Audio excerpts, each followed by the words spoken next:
stock rats. You get yourself a fresh cup of coffee, Councillor Gleeson. Any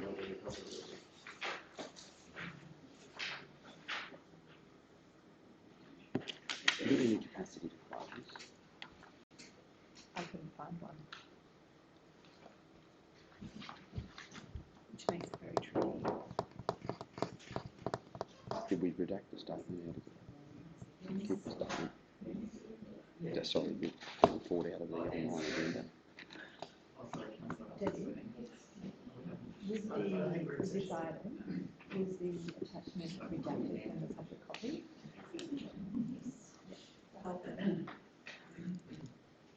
So under 254J, is there nothing that references? With it being a government agency, yes. I couldn't find the reason how you could make them confidential. That's why it's the public board. Is there a time frame on this? Just remind me. Yes. What is the time frame? Relatively soon.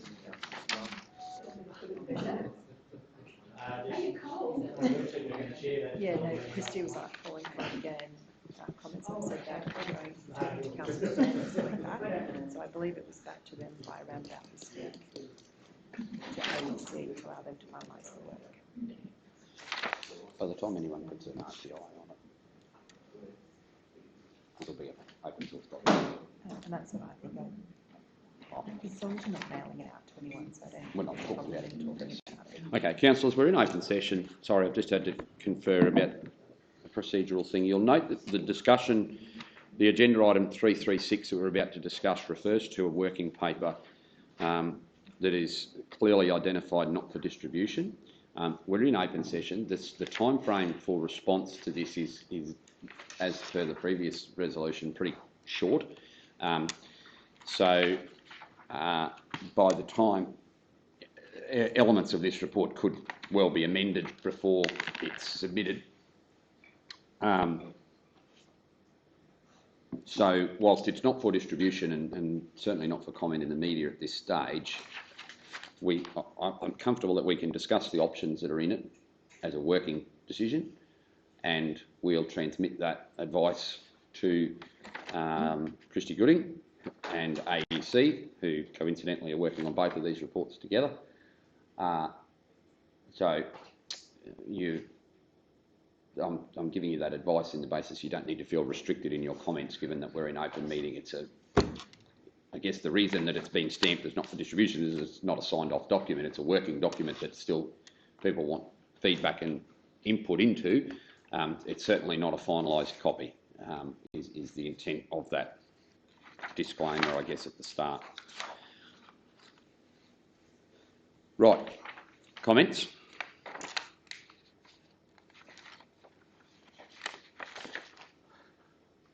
Mr. Mayor, with regards to the 5 options,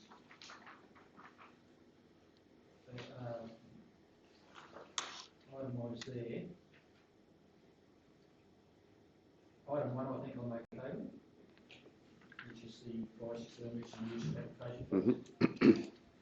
Well, let's just, has everyone read the report well enough to just discuss the options, or does anyone want to go into the, sorry councillor to interrupt, but otherwise we could just go through the options and clarify everyone's position as we go rather than, does anyone want to, is everyone comfortable with that, just discussing the options? Yep. Right, so option 1, Councillor Peoples, you can support that. I can support that. Can anyone not? So we're all, okay, so we're in support of option 1. Right, you keep leading, Councillor Peoples. Rationalise the Stockyard network. I probably have issues with that. I think the Stockyard's a valuable tool for us. I think that, I don't know, I'm just in favour of maintaining the Stockyards. And I know that there's probably a fair push from plenty around the state that want to sell them all from fencing. And yeah, I don't think I agree with that. I know we're talking about maybe hanging on to our primaries. And secondaries. And the secondaries. Yeah, primary and secondary stay. Yep. And then it's those currently unutilised. I'm just looking for the report section, but the intent that I've heard from councils leading this was that those unutilised, unmaintained routes currently wouldn't. Well, that would probably change. Okay, so my apologies. This is actually even less as authoritative as that. It's just saying that to undertake that option would include an audit of the current network, in particular the minor or not used assets, with the aim to reduce the size of the assets and reduce the responsibilities required to operate. The strategic nature of the assets would be reviewed with infrastructure on unused stock routes disposed of to decrease the maintenance burden. It was estimated that the previous report prepared in this respect had an option to reduce 72,000 kilometres down to a core of 12. That would reduce the full cost by 9.9%.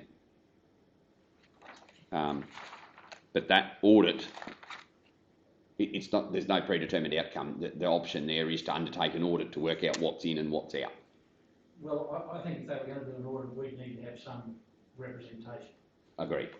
Yeah. I think every local government would need to be represented on that group. Well, sorry, every local government that had. Especially with the stock routes that we had. Yeah. Yeah. The introduction of a... Sorry, so hang on. Sorry, back to everybody else on option 2. Are we supporting that with caution? Is that the phrase you'd use? Or not support with caution, just to get through the support an audit? That's effectively what you're saying, not a decision to rationalise. We'd support, well, my position would be we'd support an audit as long as we had representation in that audit process.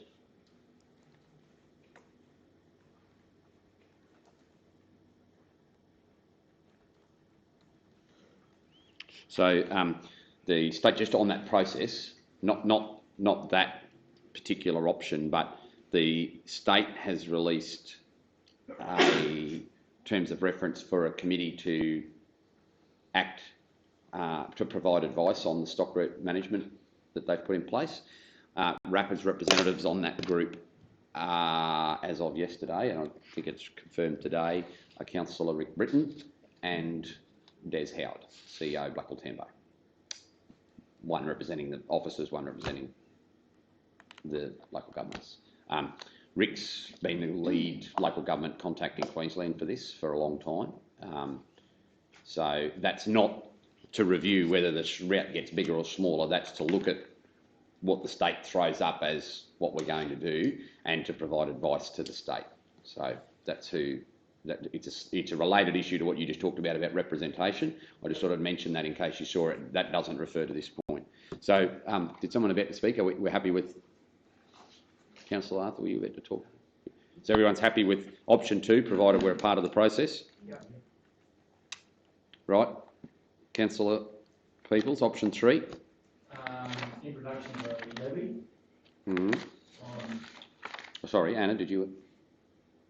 Can we maybe just get some clarification as to what level that representation will be? Would it be suffice to go through RAPID? No, to be one of us. Okay. Council direct representation. Yeah, and that's because we know our stock routes and the local knowledge we have. Yeah. So again, through you, Mr. Mayor, if it's anything like what we've just gone through for the FAGS methodology review, so there were some working group members from RAPID that participated on that review, and they always went back to the member councils for discussion. So would that suffice? If they weren't going to allow us to every local government to be on it, we'd have to settle for that. But we'd push for us to either be the representative or for each council to have the opportunity to be individually represented, and if others choose to fall underneath one representative. But no, I think if we're going to be seeding considerable assets out of the network, the nuances of the impact of that will affect every LGA differently, and be impossible for another LGA to accurately reflect that. I agree. Yeah, I think we've got to have someone in there from our own organisation that knows our stock route network.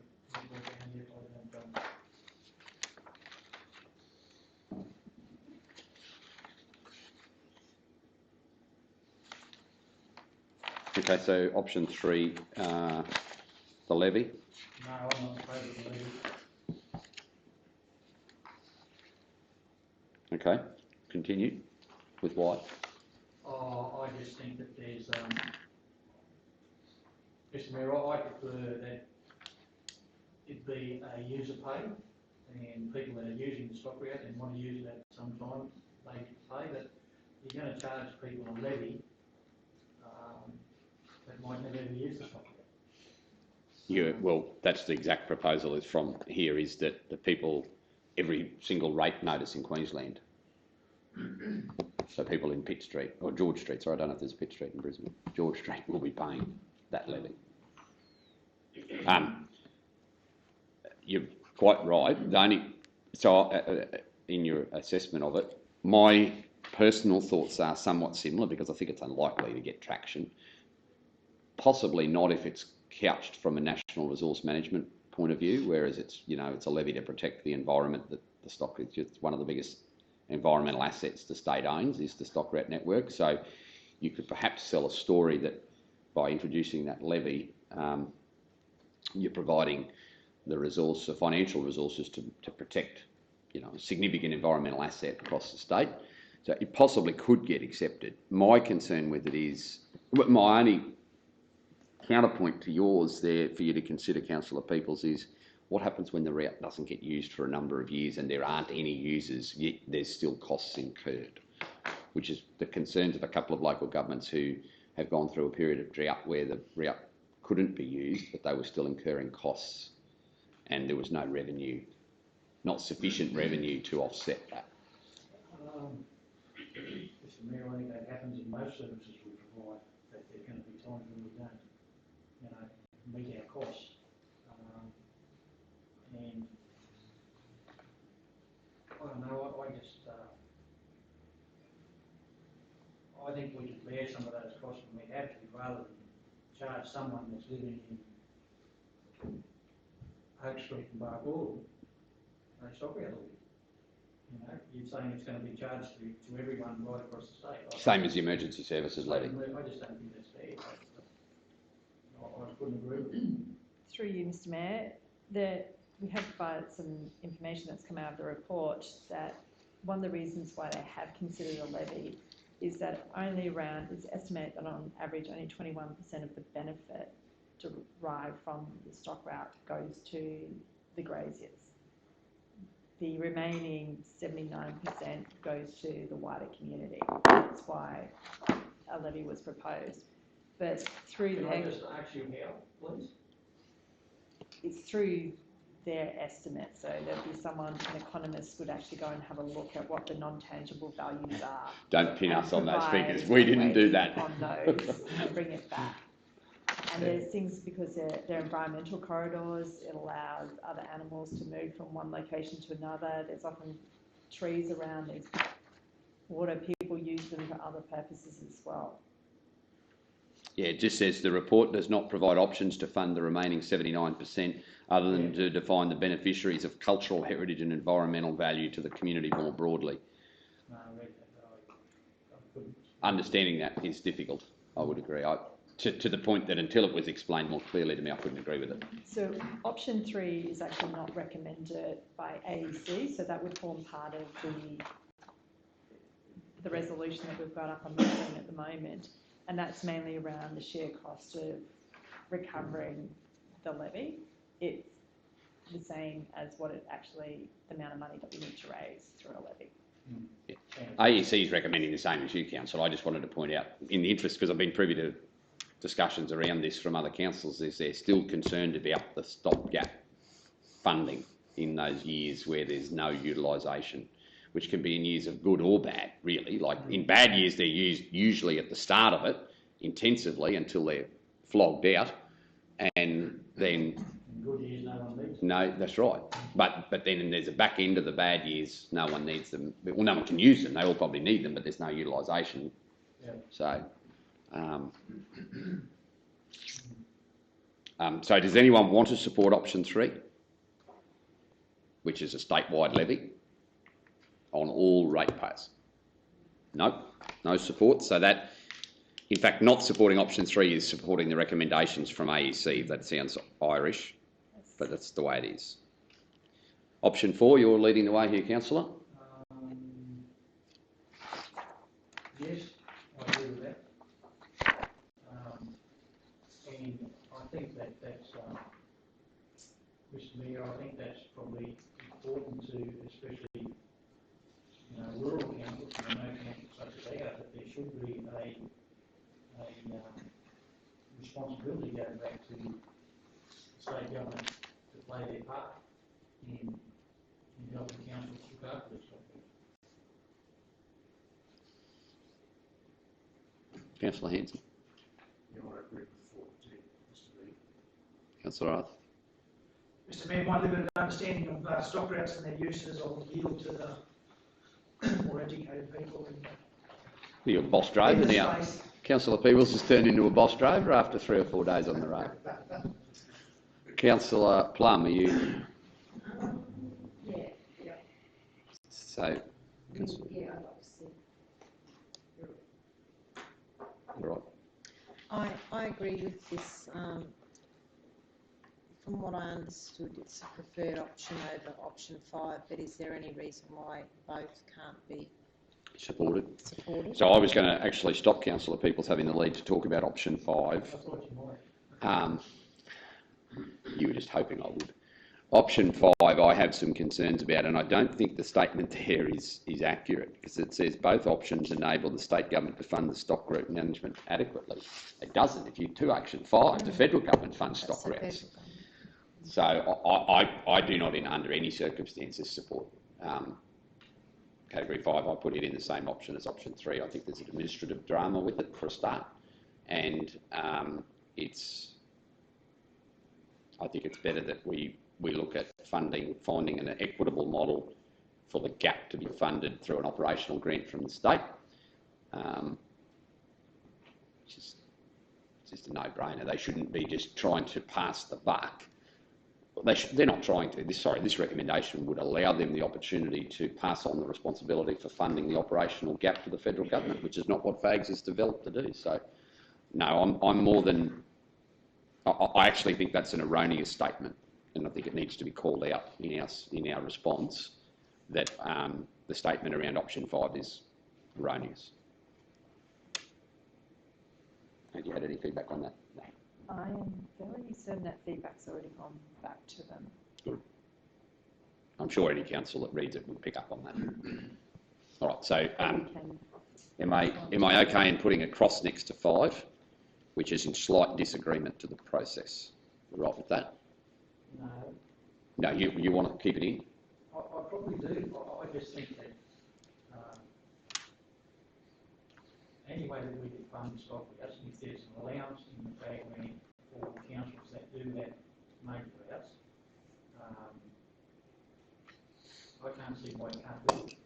And I understand your point that it's a cost shift from state to federal, but at the moment we're not doing it from state. So could I play devil's advocate for you and suggest that if I think the state could really seriously embrace it, and so when they then adjust, because once again that's the conversation we had before morning tea, that the same amount of money's in the bucket. Do you really think that the urban councils are going to allow money to be taken away from them?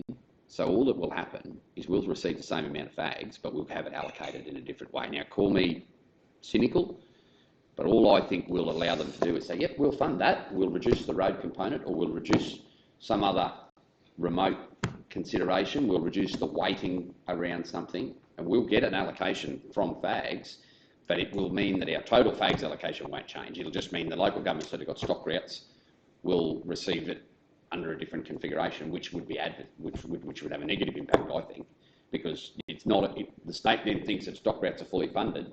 We're no better off than we are now, but we've got no ability to say to them, we need money to help us with stock routes, because they'll say, oh, yeah, no, you're getting it via your FAGs, but we're not getting anything else. We're getting less somewhere else, would be my pessimistical.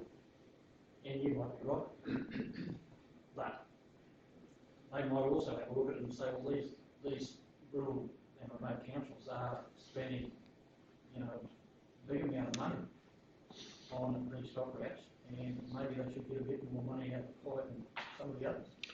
So at the risk of sounding like your argument from earlier, Councillor Peebles, we've been asking for more money for running stock routes for a very long time, and it hasn't been forthcoming.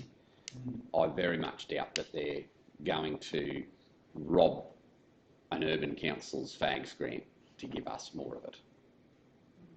But we don't know. Do we- don't know. Do we want to ask for it? That's the problem. Is it a case of being careful what you ask for? Because I think they would support 5 over 4, because 5's not their money.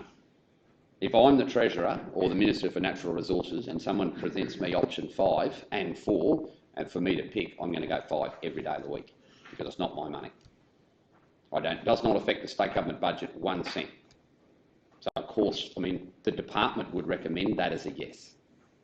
If I'm the advisor to providing a ministerial brief on this, and I can provide an option for the political mess to go away with no cost to my departmental budget, I'm pretty sure I know which way I'd go. I'm actually gobsmacked that AEC allowed it to get put in as an option, or the working group, because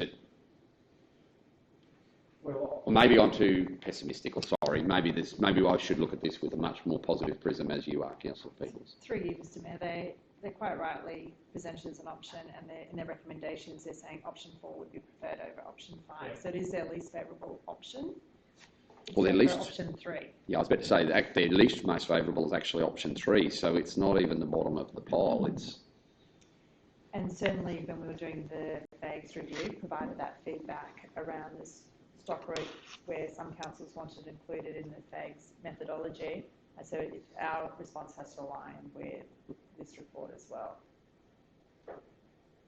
our response to which, sorry. to the FAGS methodology Right, has yes. to align with this. So therefore, my feedback to the working group was that we need to be very mindful about the stock route costs being considered in the way in which the FAGS money is distributed. I'm not going to die in there, sorry. It would be a more attractive option if it mentioned that it comes along with an increase in the total value Oh, allocation. that's It's not right. just distributing the same amount of money, we need an extra 10% of the FAGS grant, so the total FAGS grant goes up, nobody else loses out, but councils that have this responsibility benefit from it. I would totally agree. Then it's a confident, easy yes from me. and I don't know how you get that into to a report, but yeah, we would like to see it as fags possibly. On the basis that fags increases, you'd support that, but with no increase to fags, you would not.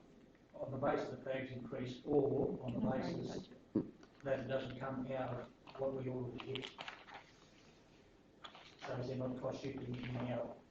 That the adjustment's not made in other areas to provide the revenue that's needed. Yeah. I personally think it's complicated without an increase. To have oversight of that, even that last point, Gary, Councillor Peebles, it's a really difficult process. I just think it's potentially presenting to the department an easy solution for them that has no guarantee of a net benefit for local government. That's my fundamental concern.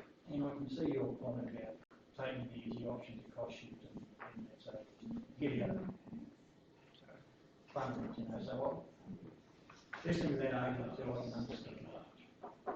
So, I'm not going to vote against you either way, but I'm firmly confident that I don't think it should be presented as an option until such time as there's more understanding around where the FAGS methodology goes. I think there's two, and perhaps we can communicate to the working group, and Christy Gooding is the lead at LGAQ, that exactly what our concerns are. She can have a look at the video and see why we aren't supportive of it, but if they can negotiate a way where that outcome is met, well then we're not going to die in the ditch over it. But yeah, that's fine. So further to your question, through you, Ms. Mayor, I think that would require us to get about a 1% increase. in our overall allocation. 0.1%. Let me just redo those sums. 1%. Is that all? So we'd have to, our FAGs would have to increase by 1% in order to be able to cover our current losses between permit costs and actual cost. And then if the permit fees go up, or that gap may be a bit smaller, but then that's highly dependent on how many applications made in the year too. But that money has to come off some other council. Well, or I don't think it will, but I don't think it will come off some other council. I think it'll come off some other element of fags that we receive and be shifted onto that, and I think we won't get the 1%, but we'll be told that we've got a component there that matches it. Like, I only think that because if I was on their side, that's what I'd do. Like, it's easy. It's not even deceitful. It's straight up front and honest. You're changing the methodology to reflect a request from local government. We'd like a consideration within fags to match the gap. Okay, I'll give it that to you. It's coming off the road component because I don't get any more money as the state minister allocating it. I'm given the same amount of money, so I've got to reallocate the exact same amount of money to meet your request. I'll do that, but you'll lose. Through you, Mr Mayor, when I read that option 5, like I understand it as to include a stock route adjustment factor in the FAG's methodology, which would mean, because we have one of the largest mileages of stock route in our area, that we would get more compared to an urban. Like, that's how I see it, that we might get more than the urban areas that have only got a small amount of stock. Correct, but they'll. So we would have an increase, not just the same with. That doesn't mean that we would get an increase. We'd get more than someone else would for that particular component, but it's got to come from somewhere because it's not currently a consideration. So they've got to identify an area of the FAG's distribution and say we're going to take, if the statewide cost is $1 million, that's $1 million has got to come out of some other element of FAGs for us to then get it. And so that means either they'll affect all of us or they'll affect those of us that get it by reducing our weighting in some other field, because they're not getting that extra $1 million given to them to distribute, which is what Councillor Arthur was saying. If we do get an increase, then you could introduce a new adjustment factor because there's more money there to distribute without anyone necessarily losing. Through you, Mr Mayor, it goes back to that philosophical issue of we don't want to fight other councils for the same part of the money. We want everyone to get a little bit more, not some of us to be bigger winners or potentially bigger losers. That's right. Or worst case scenario, we get an allocation given to us, but we don't actually have a net gain because we've had another loss in another area of our allocation. Ideally, Mr Mayor, they give us the amount of money to service the stock routes, and then any permit fees we give back. So in years, it makes it a lot more complicated, but then at least we provide the service or do the work on the stock routes. If they're used or not, it's done. Whereas that would then alleviate years where we still spend the same amount of money but don't receive the income through permits. Well, not that it's an option here, but something that has been floated significantly around is giving the whole lot back to the state, saying, you do the permits, you do the paperwork, you do the maintenance, you do the whole lot, to simplify it so that it's all one source. You know, either give exactly what you're saying, either give us the money in lump sum and we'll do it, or you take it all back. The other councils that have pushed that idea have clearly detected from within the state zero appetite for that, so it's not, it's still under active consideration. Just on, the points you've made, Mr Mayor, and also Councillor Arthur's just made there about taking something off other councils. This report that we're doing from the Western Alliance of Councils is basically what they're trying to do. It's exactly what they're doing. It's exactly what they're doing. I know that. And we sit here and argue and say, well, we shouldn't. I did preface my opening remarks to 335 with that exact statement. So I know that, but I And think there's some areas where we should.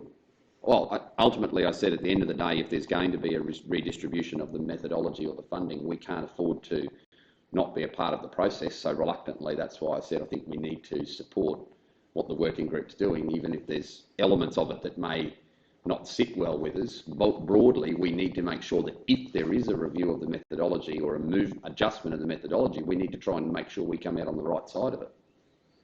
Otherwise, I would have gone the other way and said, no, we're right, just quarantine us and leave us alone. Leave us out of the report. But I think there's sufficient work gone into that we need to be a part of that process. Now, I do have some very, very deep concerns about option 5. Not as significant about stealing of other councils there, it's just that they'll change the methodology so that we have no net gain.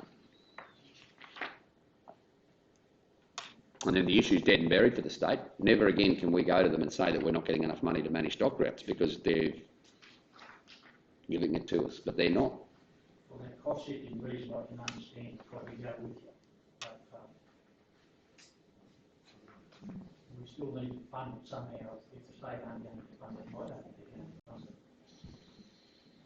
But I understand your argument and happy to leave follow it.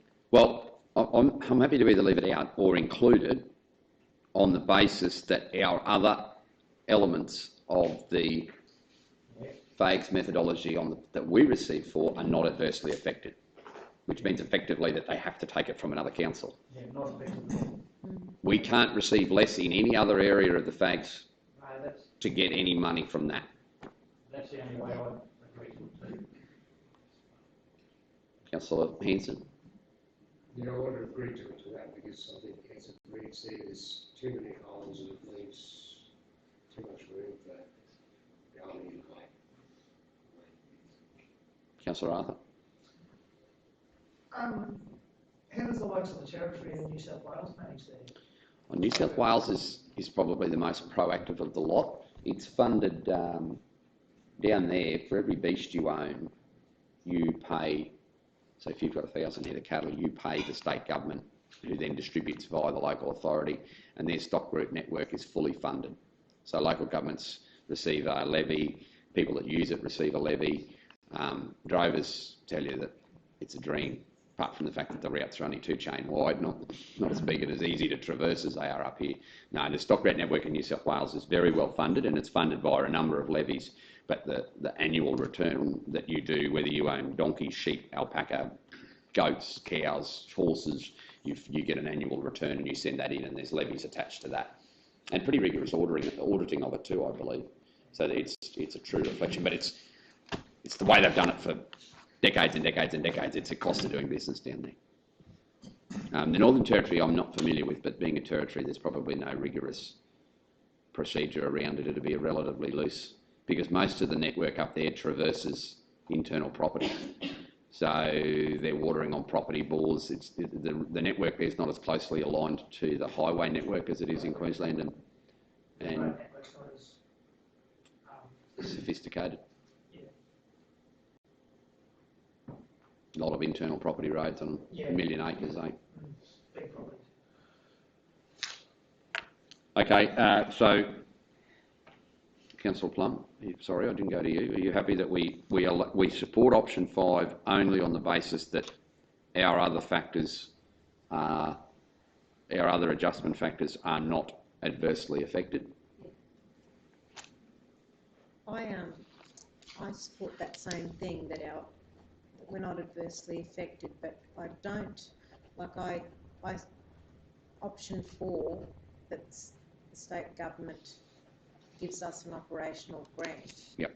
I do think that they're responsible. It's I'd hate to risk option 4 going out the window Because for option the sake of option 5, that's all.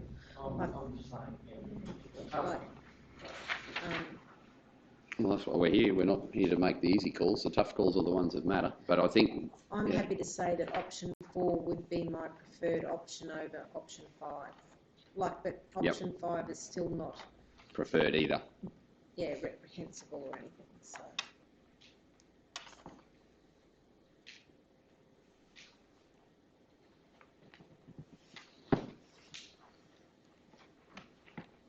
Okay. So the recommendations provided in the draft are supported, with the clear advice that option 4 is our preferred.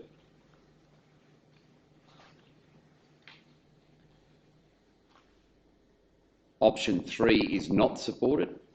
hang on, we should do this in chronological order. Councillor Arthur will have a field day at me at my expense. That we want to spell out, because it says in there this, but we want to spell out in a resolution that option 3 is not supported under any circumstances. So we don't need to comment on 1 and 2. Option 3 is not supported. Option 4 is our preferred. Is council's preferred option. Sorry. Can I just get clarity on that? Is that council's preferred option out of options 1 to 4, or is it just a preference over option 5? No, it's the preferred. Option 4 is our number 1 pick. Okay, so then that means that we probably don't support their recommendations, because their recommendation is that option 1. So we support option 1 and 2 as well. Option 2. Yep. With option 4 being an add-on in addition to those 2. Whereas the way I think the resolution is written now, you're saying option 4 is your preferred option, so you'd want the rest. So 1, 2 and 4 are probably all equal, to be fair. We're not against 1 and 2. So we support options 1, 2 and 4. We don't support option 3. And option 5 is a method of last resort on the sole proviso that our other adjustment factors within FAGs are not adversely affected. Okay, so just for clarity, you would be content if option 4 became the sole option without option 1 and 2 being implemented as well? If that's the way it came out, but if we could get 1, 2 and 4 across the line, well, there'd be no problem either there. Okay. Which is what they're asking for. But 1 and 2 don't matter if they don't do 4. I think 1 and 2 can happen very easily. 4 will be the hard one to get across the line. 1 and 2 don't solve the problem without 4. 4 is the fundamental option of the whole lot. So maybe it should read option 4 is included as a preferred option. Yeah, put option 1, 2 and 4 if we need to. We can say that collectively they're our preferred options because they are in tandem with each other, really. Are council's preferred options. And 5, so Sorry, didn't want that left in. just go, we will want that left in, just go, are council's preferred options, go to there, comma. Option 5 is given qualified support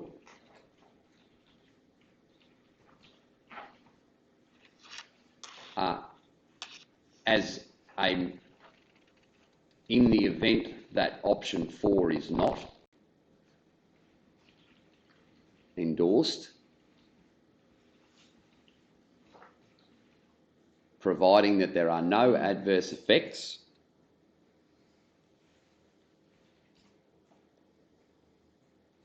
to other elements of the financial assistance grant distribution methodology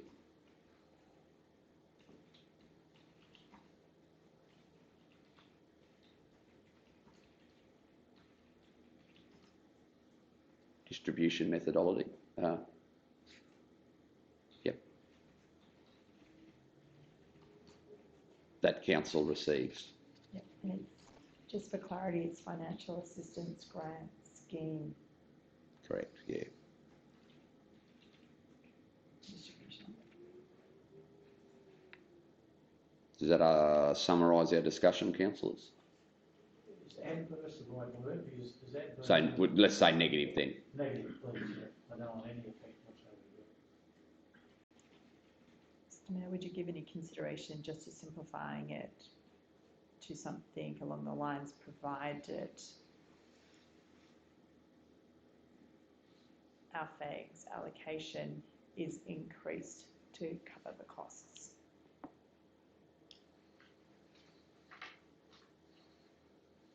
That says the same thing, doesn't it? It does. However, the way it's written here, there could be no negative effects to other elements. So you may still have a negative effect to one element, but positive effects to the other elements, which will result in the net gain that you require. Because other elements may be adjusted upwards by more than what one is adjusted downwards, but you may actually see some adjustments. That's a relevant point. Yep. So after you've typed all that, Debbie, we're going to delete all of that. Just leave it in No, there no. until you, So from providing down, or actually leave providing. don't delete it just yet until we put up another resolution. Or is it- Adjust it so you Right, can, well, so go underneath it. No, your intent is right. The glass full's better than the glass half empty. So providing that council's overall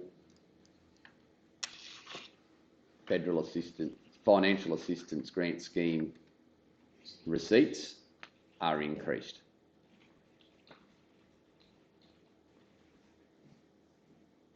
to cover To cover the the cost stock route management. and So whilst that's definitely the formal resolution, I will clearly be putting the negative effects line to LGAQ to make sure that they know that we don't want to see things adversely affected. But if one area does have to slightly go down, the other areas have all got to go up. Yep. Righto. And Debbie, you just need to spell out. Yeah. Yeah. So in there, Mr Mayor, we're only saying that councils, as in our councils, overall fax receipts are increased. Yep. Not the overall. No. Hence, Debbie's got the grammar right there, apostrophe S rather than S apostrophe.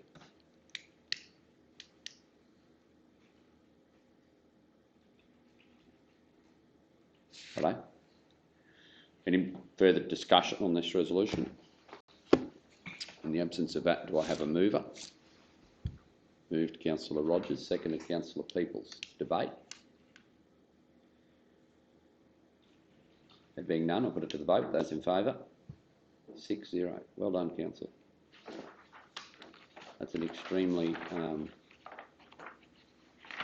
difficult area of local government to deal with at times. I appreciate the work that you've put into reading that report in its entirety and the maturity of the debate around the resolutions, but I assure you that this is not the last time we'll discuss it. Can somebody bring Councillor Listen. Gleeson back inside, please?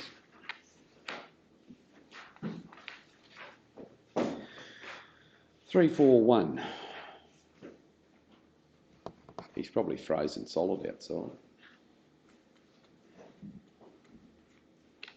Can I have somebody please move the Community Care Services report? Councillor Hanson, seconded Councillor Arthur. Those in favour? Carried. Questions?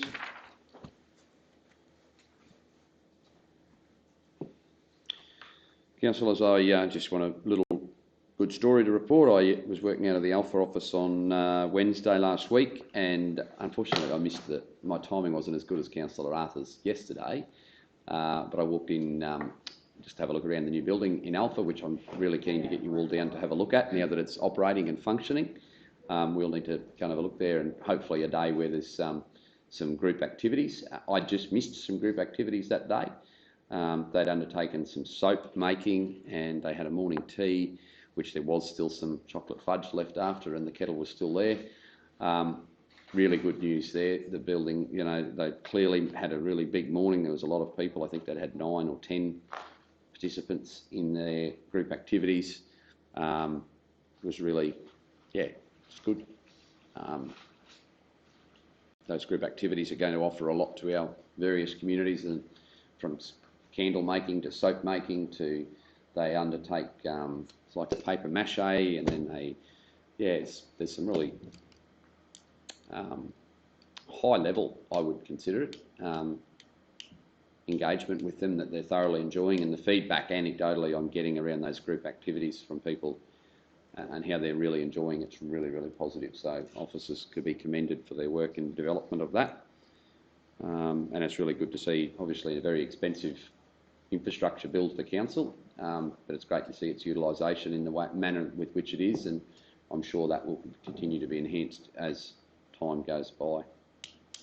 We'll try it. We obviously have to have an official opening at some point for that facility, but it would be good to get everybody down there just on an informal basis to engage with the program participants there. It's pretty inspiring stuff, actually. I'm really impressed.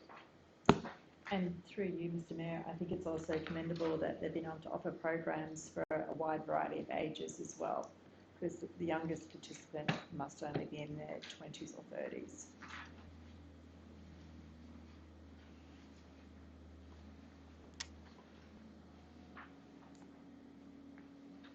Okay. Any questions about? No. Sorry, that's not actually directly relevant. Oh, it is relevant to this section, but there's no reference to that in this report. Does anybody have any questions regarding any element of the report? Through you, Mr Mayor, the 60s and Better program budget, the expected loss, how it was going to be investigated to see whether it was a permanent decrease or a late payment. What was... We received advice on that yesterday, but I'll ask the district manager who provided that advice. The 16 Better, through you, Mr Mayor. The 16 Better program, unfortunately, we didn't get the last quarterly payment in last financial year. There have been a little bit of change in how it was reported and who it now comes under, and that was received in July, which we cannot relate back to last year. But it's not a permanent reduction, it was just a late decrease. payment. Yeah. Thank you. Thank you, Jenny.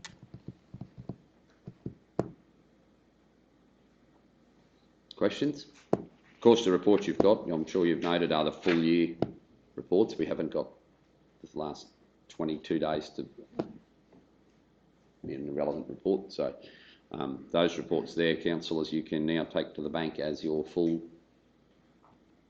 year activities reporting. Does that include any refunds for amounts in advance that are not expended? Yes, Mr Mayor. Under the projected annual, the difference has been quoted, it's $78,000 at this stage. Okay. So the actual difference between the projected annual and income states that $78,000 will be returned. Thank you.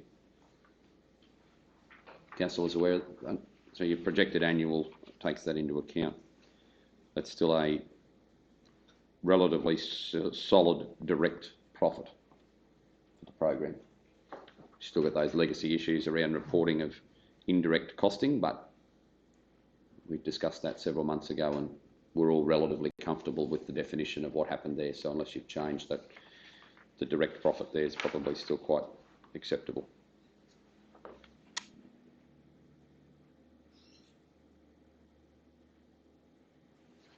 Further questions?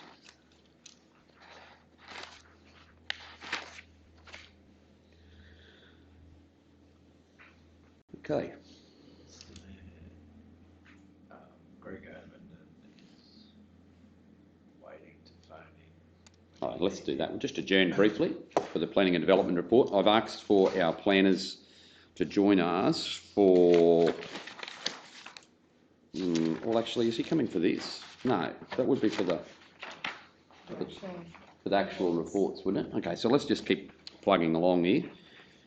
This is just the overall P&D report. Can I have somebody move that we... did we do the last one? Yeah. I did. Can I have a mover, please, for the planning and development report? Oh, Councillor Plum's leaving for all of it. Okay. Councillor Gleeson moves. Seconded.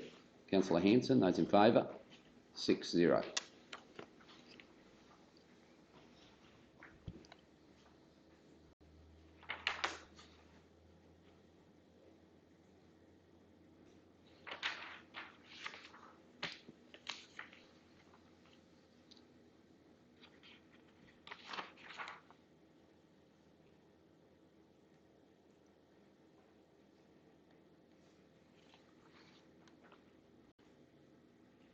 Okay. Anything to question here?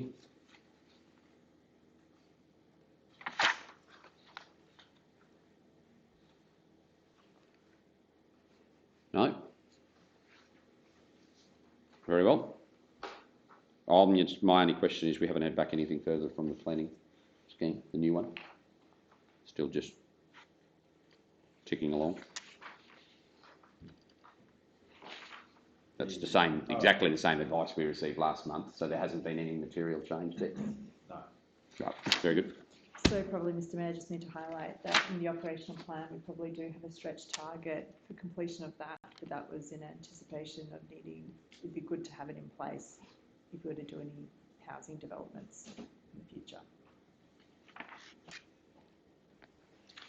Councillor Plum doesn't get to freeze for as long as Councillor Gleeson did. If somebody could ask her to rejoin the room. She's going to have to cut short her phone call. 343, now I'm aware of some councillors having conflicts here, but with specific goals, projects, so can we hold, I think it's only Councillor Peoples, we'll just hold Porter Street till the end. Did anyone else have And Councillor Rogers. And yours was, but we have accepted it, we endorsed She's gonna stay, to stay, so there's only... so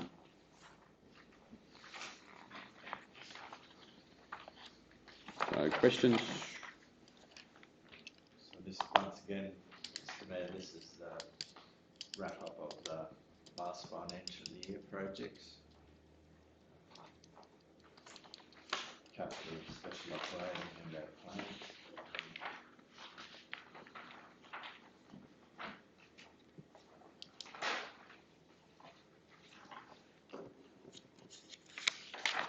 There's a number of items that will be carried forward into the current year.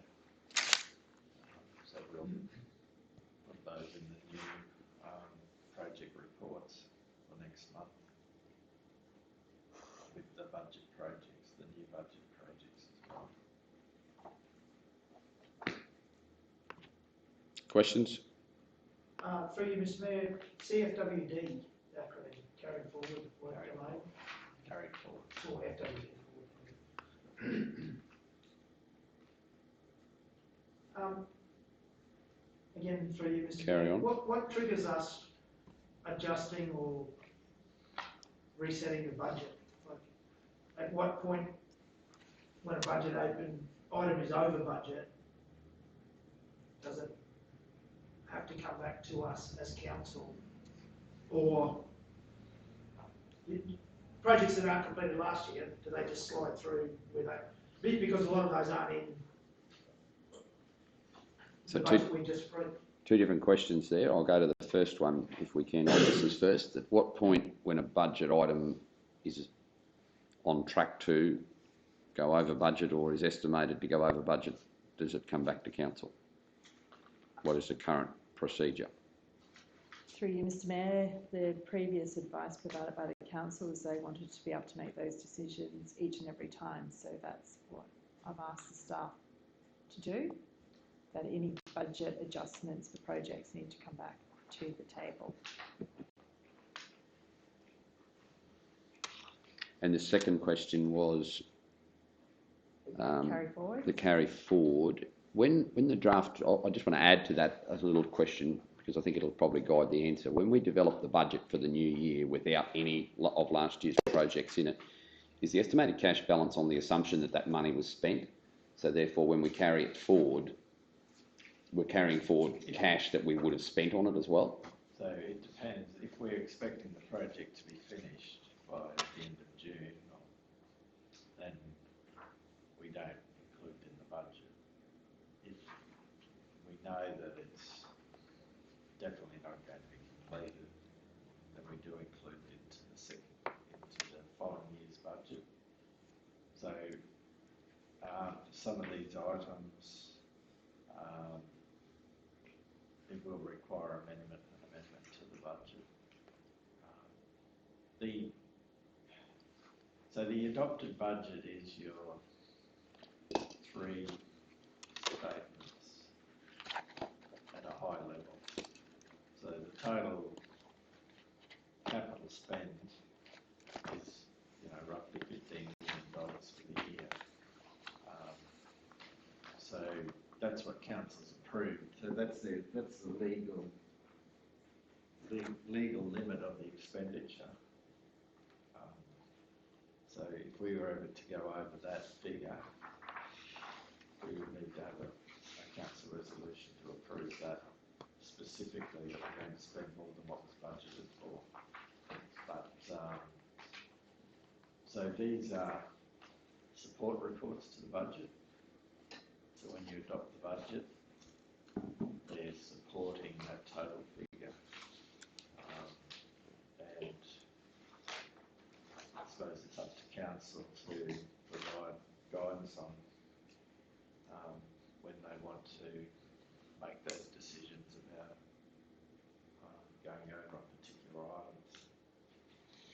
So whilst I think that definitely is the legal, that's all we're required to do under law, I think council's been very clear that when we're approving a project contract, if it's over budget, we insist on a saving elsewhere in the budget before it commences.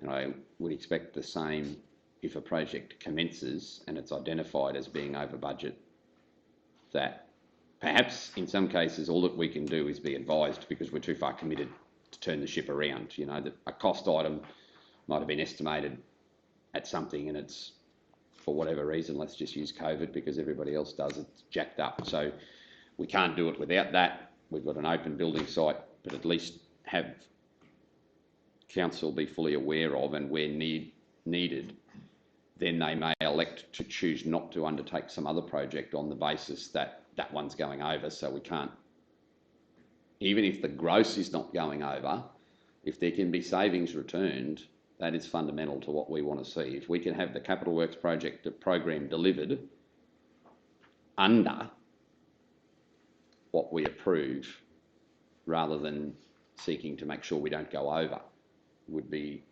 I would imagine, given our previous statements, council, that would be our preferred position.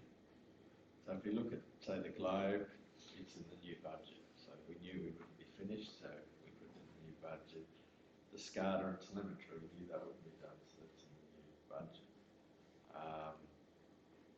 The Sewage treatment plant, that's in the... treatment plant, the runway reseal, Ash Street works, they're all in the new budget. So we've, at the time of doing the budget, we try to estimate or have a good indication what's going to be finished and what isn't. So these things that are, say, 90% complete, they have an impact because they probably aren't in the budget, but nor is the nor was the cash reduction to pay up the 100% that you estimated either. So is that correct? That's right.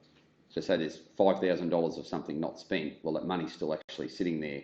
So if it gets spent this year, it has zero net difference on our cash position.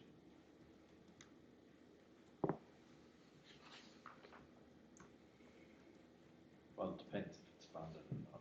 So if it's funded, yes, it has zero impact.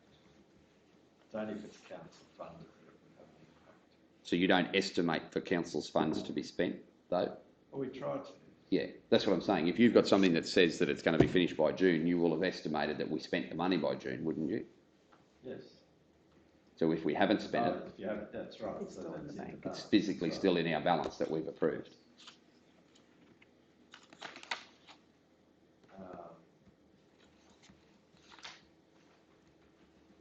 Now,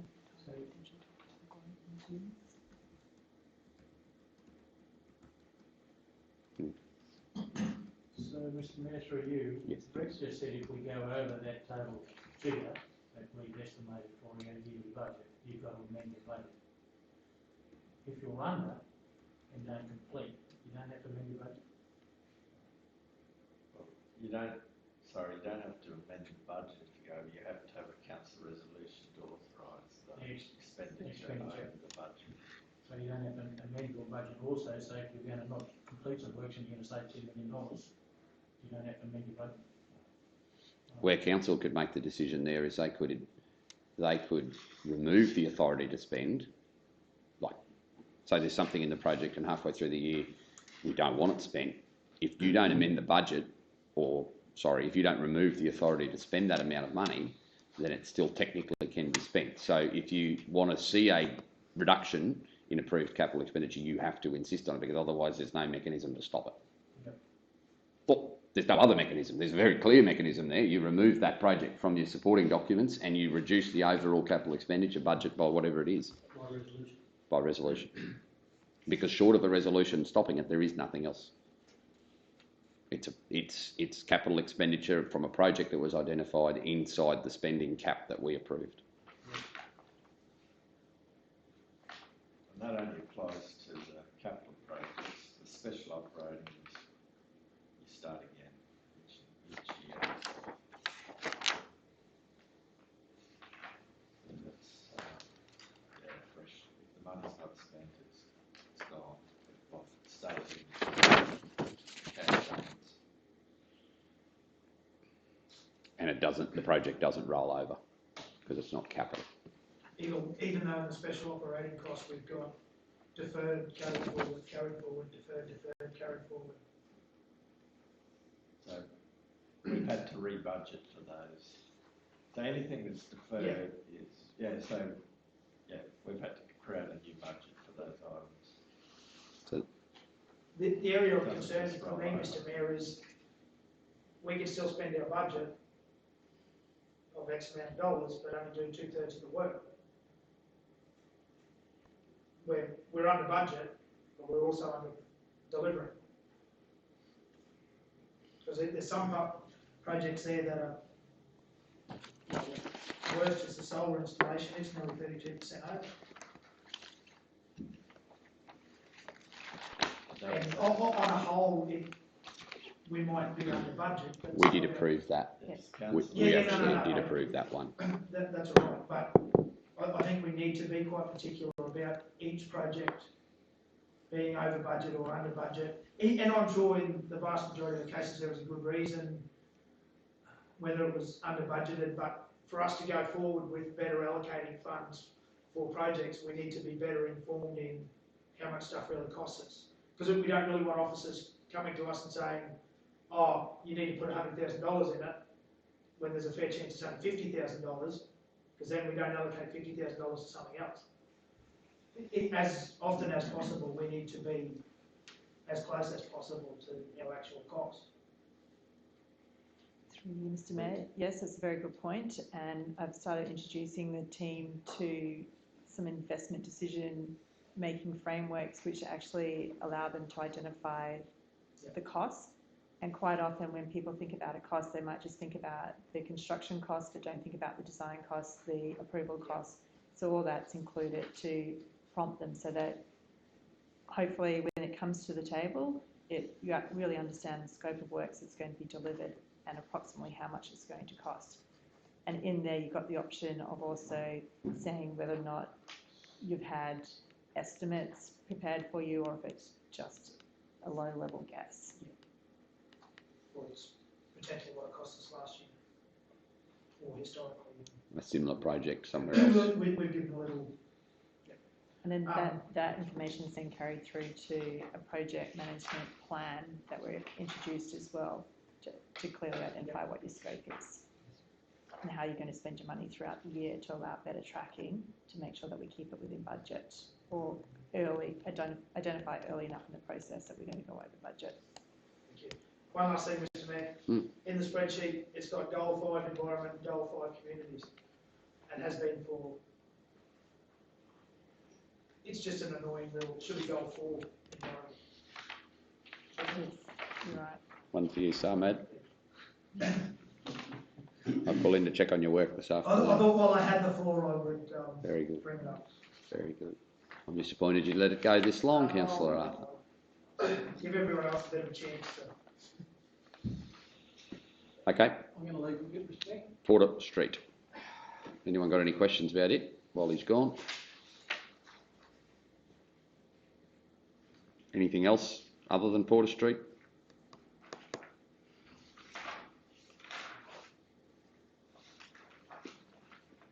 Right, 3. How far away to give the heads up? Oh, well, we're nearly there, aren't we?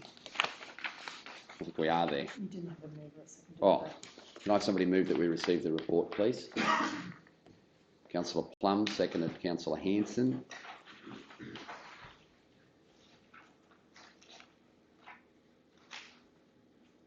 Those in favour? Carried 6-0. Audit Committee. I think he's, yes, I think he's visiting the facilities. I think I heard 3 doors lock. So, can somebody move the Audit Committee report, please? Councillor Plum, seconded Councillor Rogers. Those in favour? Carried. Councillor Plum or Brett, anything to direct us to here? Mr Mayor, just the 2 major risk areas that 2 key areas that the auditors will be looking risk assessment, which we spoke about last week, and which SAMAD's working with the internal auditor to have that completed, and then the accounting for property, plant, and equipment, making sure that all the new valuations are correct and reconciled. Otherwise, it's a pretty good meeting. Councillor Blunt? As requested by you, Mr Mayor, all of the agreements said that need to be about the funeral arrests. So, with the next item on Very good. No other matters? I'll vote that we receive those minutes. Those in favour? Carried. All right, we'll just break while we receive our